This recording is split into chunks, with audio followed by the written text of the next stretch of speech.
Juicios a expresidentes en Colombia, historia política y justicia en juego. Hola, soy Carlos Eduardo Osorio Aguiar, ciudadano, abogado, político y congresista colombiano, y me permito darles la bienvenida a un nuevo capítulo de su podcast Píldoras del Saber. Un espacio donde analizamos los grandes temas del país con rigor jurídico, perspectiva política y compromiso ciudadano. Gracias por acompañarme. Retomamos el día de hoy este ejercicio, el cual suspendí durante los meses de junio y julio del presente año, luego de 75 episodios ininterrumpidos lunes tras lunes, casi año y medio, con ocasión justamente del duro y difícil golpe que sufrimos el 7 de junio, cuando nuestro amigo Miguel Uribe Turbay sufrió el aleve atentado que hoy lo tiene aún en una unidad de cuidados intensivos. Y paradójicamente hoy lo retomamos, 3 días después de recibir otro golpe como aquel que nos derrumbó, hoy en la persona del expresidente Álvaro Uribe Vélez, quien injustamente fue objeto de una sentencia judicial condenatoria el pasado viernes 1 de agosto de 2025. Este también difícil momento nos obliga a ponernos de pie. Y es que realmente los colombianos hemos vivido momentos profundamente difíciles que nos han desafortunadamente hecho revivir el pasado que ya creíamos superado. El atentado contra la vida del senador Miguel Uribe Turbay, un hecho que rechazamos con total firmeza y por quien no dejamos de orar día tras día, con la esperanza de que vuelva al seno de su hogar, para que pueda abrazar a su hijo Alejandro, a su esposa María Claudia, a su padre, a su hermana y en general a su familia. Y la injusta condena de primera instancia proferida contra el expresidente Álvaro Uribe Vélez, un líder que ha marcado la historia política del país y cuya inocencia seguimos gritando a voz en cuello, defendiéndolo a capa y espada, con la esperanza puesta en la decisión de segunda instancia que esperamos. En medio de esta coyuntura, creemos más necesario que nunca abrir espacios para la reflexión seria y responsable sobre la justicia, el poder y la democracia. Precisamente en este nuevo episodio hablaremos sobre algunos expresidentes, quienes no han estado exentos de los rigores de la justicia. Y es que aunque la mayoría de ellos han logrado retirarse sin sobresaltos judiciales, algunos enfrentaron procesos que marcaron la historia política del país. Lejos de ser un tema del pasado, esta tensión entre poder y justicia sigue vigente y cobra especial relevancia hoy 4 de agosto, cuando se cumplen exactamente 5 años de la expedición de la providencia proferida por la Sala de Instrucción de la Corte Suprema de Justicia, que profirió una decisión contentiva de una medida de aseguramiento contra Álvaro Uribe Vélez, el primer expresidente en recibir una decisión con dicho alcance en la historia del país. Procedo a efectuar entonces un recorrido por los casos más emblemáticos, desde Francisco de Paula Santander y José María Melo en el siglo XIX, pasando por el juicio político a Gustavo Rojas Pinilla en el Congreso, hasta el escándalo del proceso 8000 durante el gobierno de Ernesto Samper Pizano. A través de cada uno de estos episodios entendemos cómo el juicio a un expresidente nunca es solo jurídico, siempre está rodeado de tensiones políticas, disputas institucionales y juicios mediáticos paralelos. Pero también pondremos el foco en el presente, el caso de Álvaro Uribe, que no ha sido solo uno de los más mediáticos y complejos, sino también uno de los más discutidos en el plano político y jurídico. Hoy, a la espera de que la apelación avance y confiando en que la segunda instancia ratifique su inocencia, analizamos los antecedentes, las decisiones judiciales recientes y lo que este proceso significa para el futuro institucional del país. Durante el siglo XX, América Latina transitó por uno de los procesos más dramáticos de transformación política que haya vivido una región del mundo. Luego de décadas marcadas por regímenes militares, golpes de Estado, gobiernos autoritarios y transiciones convulsas, buena parte de los países latinoamericanos entraron en una senda de democratización. Sin embargo, este tránsito no estuvo exento de contradicciones. Si bien se abandonaron las botas como medio para acceder al poder, persistieron las crisis presidenciales, la inestabilidad política, el uso instrumental de las instituciones y la permanente tensión entre gobernabilidad y legalidad. En este escenario, surgió con fuerza una figura que, aunque originada en el constitucionalismo anglosajón, comenzó a tomar cuerpo en América Latina: el juicio político, conocido también como impeachment. Este mecanismo permitió remover a presidentes en funciones sin necesidad de un golpe de Estado, bajo el argumento de preservar el orden constitucional y atender situaciones de gravedad institucional. Países como Brasil, Paraguay, Ecuador, Perú y Venezuela han recurrido a esta figura con resultados dispares, a veces como válvula legítima de escape, otras como herramienta de revanchismo político.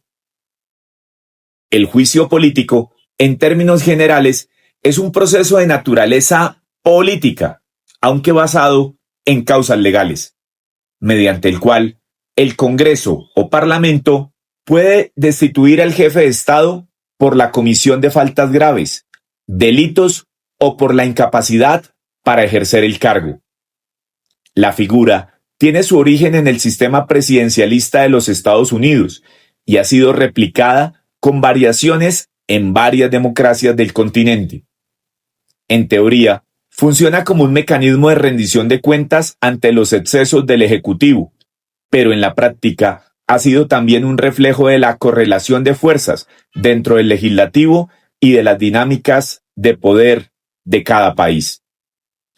Autores como Aníbal Pérez Liñán, 2009, han mostrado cómo, durante las décadas de los 90 y 2000, América Latina vivió una oleada de juicios políticos como parte de un nuevo patrón de inestabilidad presidencial. A diferencia de los golpes militares del pasado, esta nueva forma de sustitución del liderazgo se daba dentro del marco institucional y permitía preservar, al menos formalmente, el orden democrático. Así, presidentes como Fernando Collor de Mello en Brasil, 1992, Abdalá Bucaram en Ecuador, 1997, y Pedro Pablo Kuczynski en Perú, 2018, cayeron, no por tanques en la calle, sino por mayorías parlamentarias adversas, escándalos de corrupción y crisis de legitimidad. Colombia, sin embargo, ha seguido un camino distinto. Si bien comparte con la región fenómenos como el clientelismo, la concentración del poder presidencial y una historia cruzada por la violencia, ha tenido una trayectoria más estable en términos institucionales. Desde el Frente Nacional, 1958, hasta hoy, ha sostenido una democracia electoral continua. Esto no significa ausencia de crisis, sino una forma particular de gestionarlas. En Colombia, el control al presidente se ejerce de manera limitada y en la práctica, el Congreso no ha destituido ni procesado penalmente a ningún jefe de Estado en ejercicio. El caso más emblemático que rozó esta frontera fue el de Ernesto Samper Pizano, 1994-1998, cuyo gobierno estuvo envuelto en el escándalo del narcotráfico conocido como el Proceso 8000. A pesar de las pruebas y la presión internacional, el Congreso archivó la investigación y el presidente terminó su mandato sin sanciones. En contraste con los juicios políticos latinoamericanos, este episodio evidenció el alto umbral de impunidad presidencial en Colombia y la fragilidad del control político efectivo. Lo mismo ocurrió durante el mandato de Andrés Pastrana, cuando el fracaso del proceso de paz con las FARC, que generó una severa crisis de gobernabilidad, o con Álvaro Uribe Vélez, cuya reforma constitucional permitió la reelección inmediata y concentró aún más el poder en el Ejecutivo. A pesar de las múltiples controversias, ninguno de estos mandatarios enfrentó mecanismos de control político que pusieran en riesgo su continuidad. En este contexto, el sistema colombiano muestra una paradoja. Es una democracia electoralmente estable, pero con débiles mecanismos institucionales para exigir responsabilidad política al jefe de Estado. Esto se explica, en parte, por la arquitectura constitucional que impide la aplicación del impeachment y delega el enjuiciamiento del presidente a cuerpos como la Comisión de Acusaciones de la Cámara de Representantes, que ha sido históricamente inoperante. No obstante, un acontecimiento reciente ha roto este patrón y ha marcado un hito en la historia judicial y política del país: el juicio penal ordinario contra el expresidente Álvaro Uribe Vélez, acusado por la Fiscalía de soborno, fraude procesal y soborno en actuación penal. Este hecho no tiene precedentes en Colombia. Nunca antes un expresidente había sido imputado formalmente en la justicia penal ordinaria por hechos presuntamente cometidos en el ejercicio del cargo o, como en este caso, acaecidos presuntamente después de la dejación del poder. Aunque otros exmandatarios han sido investigados o cuestionados públicamente, ninguno había llegado a esta instancia procesal, y mucho menos bajo la jurisdicción de la Corte Suprema de Justicia en calidad de aforado, como fue el caso inicialmente, antes de su renuncia al Senado. El caso Uribe es paradigmático, no solo por tratarse del primer expresidente procesado penalmente en Colombia, sino porque no responde a un juicio político, aunque para muchos sí con móviles políticos, sino a un proceso ordinario de carácter penal, en el que las reglas del debido proceso, la imparcialidad judicial y la prueba son centrales. Aquí no se trata de una decisión del Congreso, ni de una mayoría coyuntural, sino de un proceso sustentado en una investigación criminal con pruebas, testimonios y contrainterrogatorios, como sucede con cualquier ciudadano. Y ese es justamente el punto de quiebre. Álvaro Uribe no enfrenta un juicio por hechos ocurridos durante su gobierno, sino por la presunta comisión de conductas comunes. Aunque su figura sigue siendo profundamente política y polarizante, la vía jurídica que se ha tomado para procesarlo es la ordinaria, bajo la premisa del principio de igualdad ante la ley. Dicho de otro modo, mientras que el juicio político es una herramienta del legislativo para exigir responsabilidad política, incluso sin que haya delito penal comprobado, el juicio penal ordinario es competencia de la rama judicial y está orientado exclusivamente a determinar responsabilidad penal con base en pruebas. Uno es político con consecuencias administrativas, como la pérdida del cargo.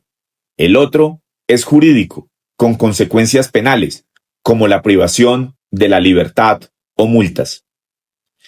Este cambio tiene implicaciones profundas. Por un lado, refleja una maduración institucional. Que un expresidente, quizás el más influyente de los últimos tiempos, pueda ser juzgado en un tribunal común representa un avance en la consolidación del Estado de Derecho, pero también pone de presente tensiones inevitables: la judicialización de líderes políticos genera interpretaciones múltiples, instrumentalizaciones mediáticas y narrativas de persecución o victimización. No es menor que el expresidente Uribe haya abandonado su curul en el Senado justo antes de que la Corte Suprema continuara con la investigación, lo que implicó el paso del caso a la Fiscalía y abrió un debate sobre la competencia y la imparcialidad de la investigación. Este movimiento fue leído por algunos como una estrategia para buscar una justicia más favorable, por otros como una muestra de disposición para asumir su defensa como ciudadano. En cualquier caso, reafirma que el sistema político colombiano ha optado o se ha visto forzado a optar por la vía judicial antes que por la vía política para procesar a sus exmandatarios. Por ahora, la historia está en desarrollo, pero lo cierto es que el caso Uribe marca una inflexión.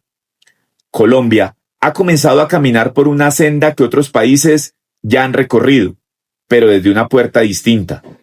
No con un juicio político dictado por los vientos del Congreso, sino con un proceso judicial en el que, por primera vez, la toga tiene la última palabra. Mucho antes de que existieran partidos organizados, sistemas judiciales modernos o figuras como el impeachment, Colombia ya vivía intensos conflictos políticos que terminaban con presidentes en los estrados, en las cárceles o en el exilio.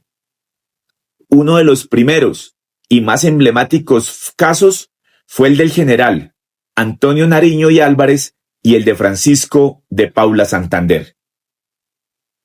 En el caso del precursor de la independencia, don Antonio Nariño, se le siguió lo que se conoció como el juicio de residencia, un proceso legal que enfrentó debido a la traducción y publicación de la Declaración de los Derechos del Hombre y del Ciudadano en 1794. Este acto fue considerado un delito de lesa majestad por las autoridades coloniales, ya que atentaba contra el orden político y jurídico establecido por la monarquía española. El juicio resultó en la pérdida de sus bienes, múltiples prisiones, destierros y quebrantos de salud. Por su parte, Francisco de Paula Santander fue una de las figuras más emblemáticas de la historia colombiana y sin duda uno de los expresidentes que enfrentó la justicia en un momento crucial para la joven república. Su historia combina gloria, controversia y la difícil construcción de un Estado nuevo en plena independencia. Santander nació en 1792 y fue un actor fundamental en la Guerra de Independencia contra España. Apodado el hombre de las leyes por su compromiso con la organización jurídica y administrativa del Estado, Santander no solo fue un líder militar, sino también un visionario político que impulsó la construcción de instituciones republicanas. Pero su camino estuvo lejos de ser tranquilo. En 1828, mientras Simón Bolívar ejercía el poder como presidente de la Gran Colombia, estalló un complot conocido como la Conspiración Septembrina, un intento de asesinato contra Bolívar. Aunque el propósito era eliminar al Libertador, la acusación principal cayó sobre Santander, a quien se le señaló como uno de los posibles conspiradores, o al menos como alguien que conocía del plan y no lo impidió. El juicio contra Santander fue duro y dramático. Fue condenado a muerte por traición, una sentencia que reflejaba la tensión política y la fragilidad de las instituciones en ese momento. Sin embargo, la pena fue conmutada gracias a la intervención de varios sectores y al reconocimiento de su importancia histórica para el país. En lugar de la horca, Santander fue enviado al exilio, una forma de castigo menos definitiva, pero igualmente dolorosa, para un hombre que había dedicado su vida a la independencia y la construcción del Estado. Durante su destierro, Santander viajó por Europa y Norteamérica, donde continuó promoviendo las ideas republicanas y mantuvo contacto con otros líderes latinoamericanos. Su exilio no fue un olvido, sino una pausa temporal en su carrera política. Finalmente, en 1832, regresó a Colombia para continuar su contribución a la causa. Fue elegido presidente y continuó su legado en la consolidación del Estado y la promoción de leyes que buscaban equilibrar el poder entre las distintas ramas del gobierno. Su historia, sin embargo, nos recuerda que en la joven Colombia los procesos judiciales y políticos estuvieron marcados por la conflictividad y la lucha por la estabilidad. Otro caso ejemplar, el del general José María Melo, un militar liberal, reformista y profundamente popular entre los artesanos de la época. Melo nació en Chaparral, Tolima, en 1800, y fue uno de los primeros militares profesionales formados en las guerras de independencia. Su carrera política tomó fuerza en medio de las luchas entre los sectores liberales radicales, como los denominados democráticos artesanos, y los liberales moderados que dominaban el poder institucional. En 1854, tras una profunda tensión social y política, Melo encabezó un golpe de Estado, apoyado por los gremios artesanales de Bogotá, que veían en él un defensor de sus intereses frente a una oligarquía excluyente. Durante 4 meses, Melo ejerció como presidente de facto de la Nueva Granada, pero su gobierno fue rápidamente derrocado por una coalición de fuerzas conservadoras y liberales moderadas. Lo que siguió fue el primer juicio a un jefe de Estado en la historia del país. Melo fue capturado, juzgado por un tribunal militar y condenado al exilio. No hubo entonces una figura clara de juicio político como la entendemos hoy, ni garantías modernas del debido proceso, pero sí quedó una señal temprana de que la lucha por el poder en Colombia podía llevar incluso a la caída y castigo de un presidente.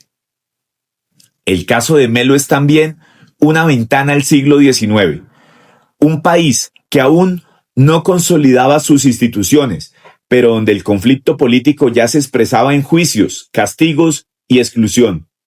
Su figura, hoy reivindicada por algunos sectores como la del primer presidente popular, fue durante décadas borrada o estigmatizada por haber roto el orden constitucional. Hablemos ahora de José María Obando, quien padeció justamente el golpe de Estado propinado por José María Melo.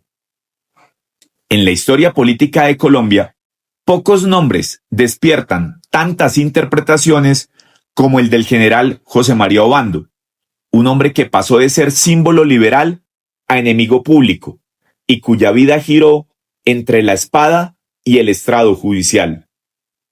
Obando, nacido en 1795 en el actual departamento del Cauca, fue un destacado militar de la independencia y protagonista de múltiples rebeliones internas en el siglo XIX. Su liderazgo lo llevó a ocupar la presidencia de la Nueva Granada entre 1853 y 1854, en medio de una época particularmente inestable, marcada por las pugnas entre federalistas y centralistas y por el avance del liberalismo radical. Pero más allá de su paso por la presidencia, lo que hace de Obando una figura clave en este recorrido por los juicios a expresidentes es el proceso penal que enfrentó por el asesinato del general Antonio José de Sucre, considerado el gran mariscal de Ayacucho y uno de los libertadores más importantes de América. Aunque el crimen ocurrió en 1830 y Obando siempre negó haber estado implicado, su nombre apareció vinculado a los supuestos autores intelectuales. Años después, en 1841, fue acusado formalmente y juzgado penalmente por su presunta participación en el magnicidio. Este juicio fue uno de los primeros intentos de llevar a un expresidente ante la justicia por un delito común y no por razones políticas. Sin embargo, el juicio no llegó a término. Obando fue capturado y enviado a prisión, pero logró escapar y se unió a una rebelión contra el gobierno conservador. Posteriormente, fue derrotado, enviado al exilio y solo regresó cuando se decretó una amnistía general. Por su parte, el llamado Mascachochas, el general Tomás Cipriano de Mosquera, quien pasó de héroe nacional a enemigo del orden. Hablar de Tomás Cipriano de Mosquera es hablar de una de las figuras más complejas y contradictorias del siglo XIX colombiano. Fue general, diplomático, presidente en 4 ocasiones, liberal radical y también un líder que desafió las instituciones hasta el punto de ser declarado fuera de la ley por sus propios adversarios políticos. Nacido en Popayán en 1798, Mosquera fue uno de los protagonistas de la independencia y un estratega hábil en los campos de batalla. Pero su legado político no se limitó a la guerra. Impulsó reformas económicas, abolió los diezmos eclesiásticos, expropió bienes de la iglesia y promovió una visión secular y centralista del poder. En su último mandato presidencial, entre 1861 y 1863, gobernó de forma autoritaria en medio de una guerra civil. Aunque había llegado al poder como presidente provisional, tras la rebelión contra el presidente Mariano Ospina Rodríguez, pronto empezó a concentrar el poder en sus manos y a tomar decisiones sin pasar por los canales institucionales. Fue en ese contexto que, una vez entregado el poder, se iniciaron acciones legales y políticas en su contra. En 1867, Mosquera intentó dar un golpe de Estado contra el entonces presidente Santos Acosta, pero fracasó. Como consecuencia, fue arrestado, juzgado y condenado al exilio.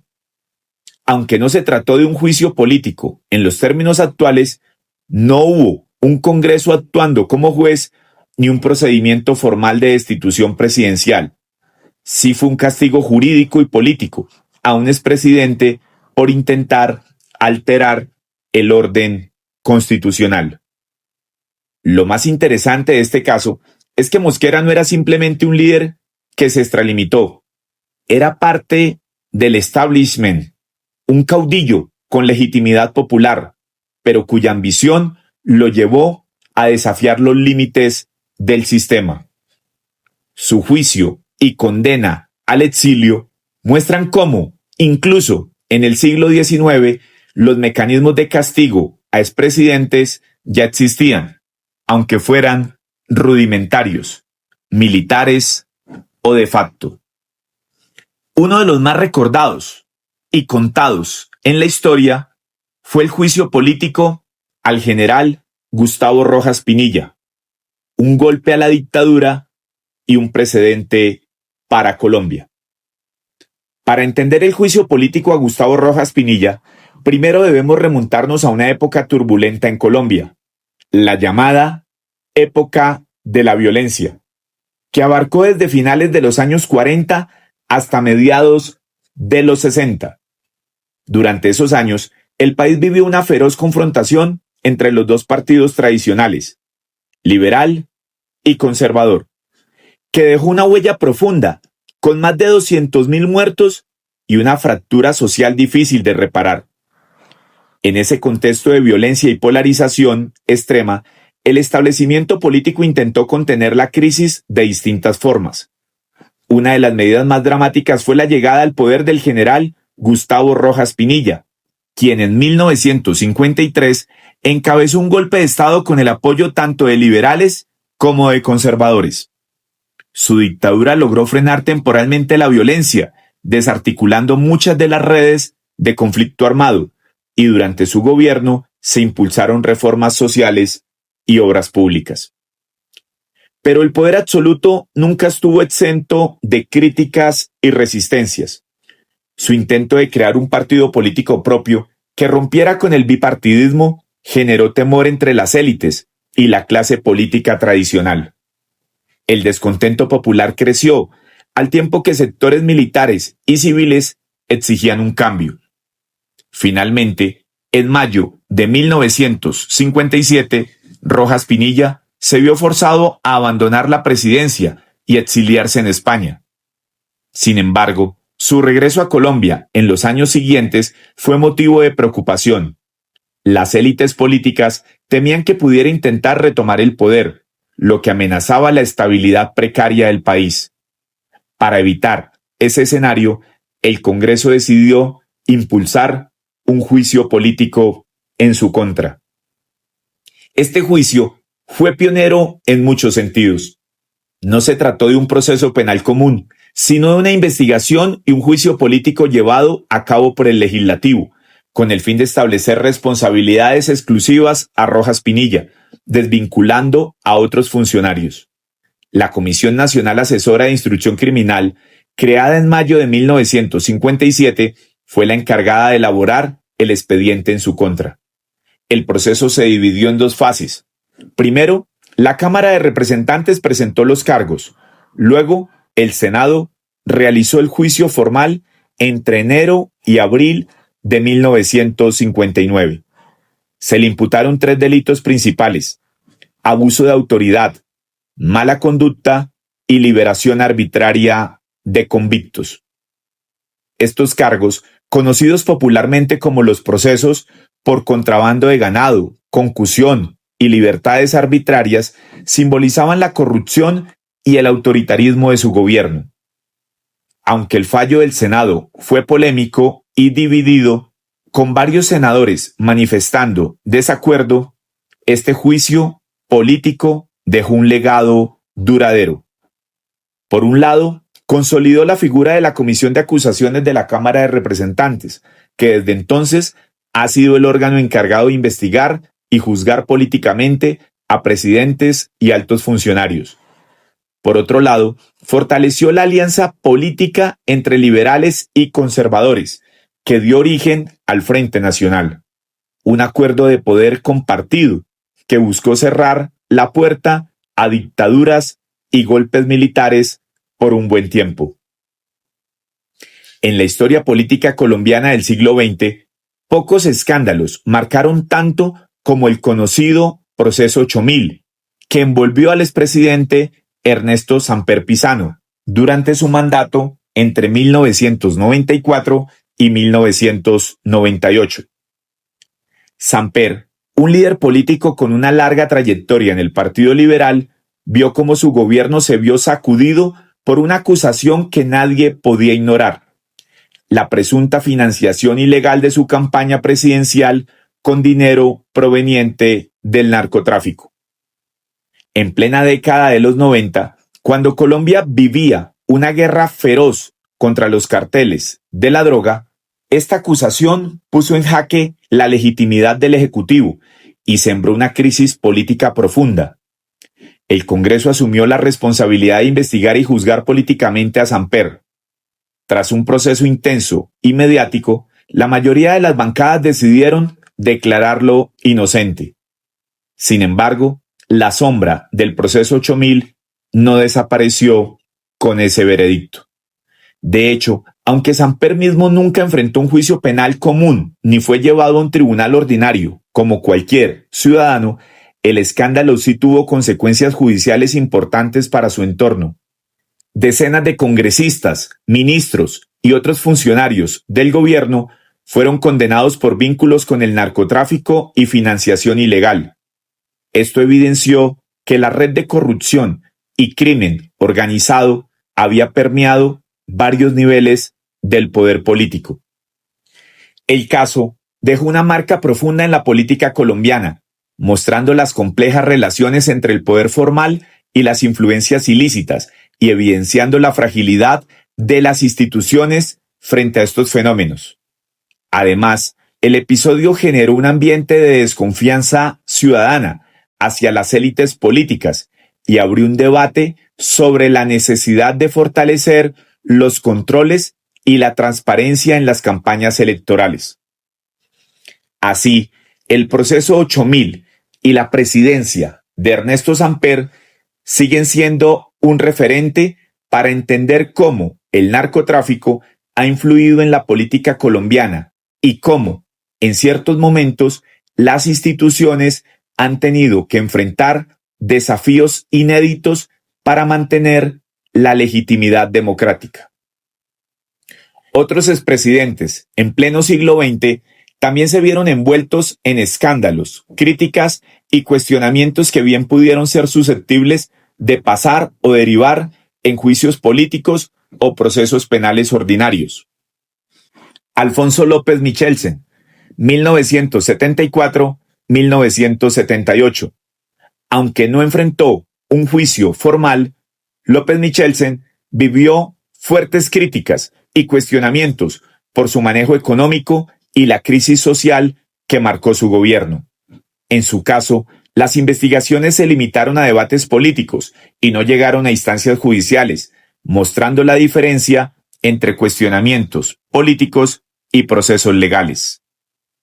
Belisario Betancur Cuartas, 1982-1986. Su presidencia estuvo marcada por el intento de paz con grupos insurgentes que generó tanto apoyos como críticas. También por la toma del Palacio de Justicia. Aunque no fue sometido a juicio político ni penal, la controversia sobre su gestión influyó en las percepciones públicas sobre la responsabilidad presidencial en conflictos internos. Andrés Pastrana Arango, 1998-2002. Durante su gobierno, enfrentó críticas por el fracaso en las negociaciones de paz con las FARC y la crisis económica. Hubo llamados a juicios políticos motivados por su gestión, pero no se formalizaron procesos judiciales en su contra. Juan Manuel Santos, 2010-2018. Durante y después de su presidencia, Juan Manuel Santos fue señalado en investigaciones vinculadas al escándalo internacional de corrupción de Odebrecht, la empresa brasileña que admitió haber pagado sobornos en varios países para obtener contratos públicos. En Colombia, estas investigaciones incluyeron a varios exfuncionarios y contratistas y generaron mucha expectativa sobre posibles vínculos políticos. Sin embargo, aunque Santos fue mencionado en algunos reportes y medios, nunca fue formalmente acusado ni sometido a un juicio político o penal relacionado con Odebrecht. Las investigaciones se centraron principalmente en otros funcionarios y empresarios, y hasta ahora Juan Manuel Santos no ha enfrentado procesos judiciales formales por este caso. Después de revisar los casos de otros expresidentes colombianos, desde los juicios políticos en el siglo XIX, como los de Francisco de Paula Santander o José María Melo, hasta los escándalos judiciales más recientes del siglo XX, es imposible no volver de nuevo con el proceso que más ha polarizado a Colombia en lo que va del siglo XXI, el caso del expresidente Álvaro Uribe Vélez. A diferencia de otros procesos, en este caso se ha abierto un camino judicial que ha durado más de una década y que pone a prueba no solo a las instituciones, sino también la legitimidad del sistema judicial colombiano ante los ojos de millones de ciudadanos. Hoy, 4 de agosto de 2025, se cumplen 5 años desde que la Sala de Instrucción de la Corte Suprema de Justicia dictó una medida de aseguramiento domiciliaria contra el expresidente Álvaro Uribe Vélez, en el marco del caso por presunta manipulación de testigos y fraude procesal. La historia comenzó en 2012, cuando el propio Uribe denunció al senador Iván Cepeda por supuestamente fabricar testimonios en su contra. Sin embargo, la Corte no solo cerró esa investigación, sino que abrió una nueva contra el expresidente. En 2018, Uribe fue llamado a indagatoria y en 2020 se convirtió en el primer expresidente colombiano con medida de aseguramiento. Tras su renuncia al Senado, el caso pasó a la justicia ordinaria, bajo competencia de la Fiscalía General de la Nación. Finalmente, el pasado 1 de agosto de 2025, la juez Sandra Heredia profirió una condena de primera instancia con una pena de 12 años de prisión, 3 años más de lo que había solicitado el ente acusador, la Fiscalía General de la Nación. Esta decisión ha generado todo tipo de reacciones. Para algunos sectores es una señal de que nadie está por encima de la ley, situación esta que ni siquiera el mismo procesado ha pretendido reivindicar, cuando muy por el contrario ha acudido en todo momento al juicio. Para otros, entre quienes me incluyo, este proceso ha estado marcado por profundas tensiones políticas y cuestionamientos jurídicos que no pueden ignorarse. Desde esta postura, reafirmamos la confianza en la inocencia del expresidente Álvaro Uribe Vélez. Aunque el fallo de primera instancia es un golpe duro, confiamos en que la segunda instancia, ante el Tribunal Superior de Bogotá, revertirá esta decisión y ratificará su inocencia. Aún no se ha sustentado el recurso de apelación por parte de la defensa técnica, lo cual se hará a más tardar el 13 de agosto, con argumentos sólidos que esperamos tengan el eco jurídico necesario. El expresidente, por su parte, sí presentó ya la sustentación de su apelación en el marco de su defensa material. Este caso no solo marcará un antes y un después en la historia judicial del país, también nos obliga a reflexionar sobre cómo las instituciones operan cuando los líderes políticos más influyentes están en el banquillo. Que se haga justicia, sí, pero una justicia objetiva, sin sesgos ideológicos ni motivaciones ocultas, que proteja tanto los derechos de las víctimas como el debido proceso de los acusados. A lo largo de la historia de Colombia, los juicios políticos o judiciales contra expresidentes han sido ventanas abiertas al alma institucional del país. Más que simples episodios jurídicos, estos procesos revelan las tensiones entre el poder y la justicia, entre la legalidad y la legitimidad, y entre lo que dictan las cortes y lo que juzga la opinión pública. En una democracia madura, las instituciones deben ser fuertes para investigar sin miedo, pero también justas para no caer en el uso político del derecho. La historia juzgará no solo a los expresidentes, sino también a los jueces, fiscales, congresistas y ciudadanos que decidieron el curso de los acontecimientos. Porque en Colombia, cada juicio a un expresidente es también un juicio al país que somos y al que aspiramos ser. Gracias. Muchas gracias por escuchar este episodio de Píldoras del Saber. Esperamos que haya sido una herramienta útil para entender mejor la relación entre el poder y la justicia en Colombia. Los invitamos a seguirnos en nuestras redes sociales, a compartir y a escucharnos cada lunes con una nueva reflexión sobre los temas que marcan la agenda nacional. Hasta la próxima.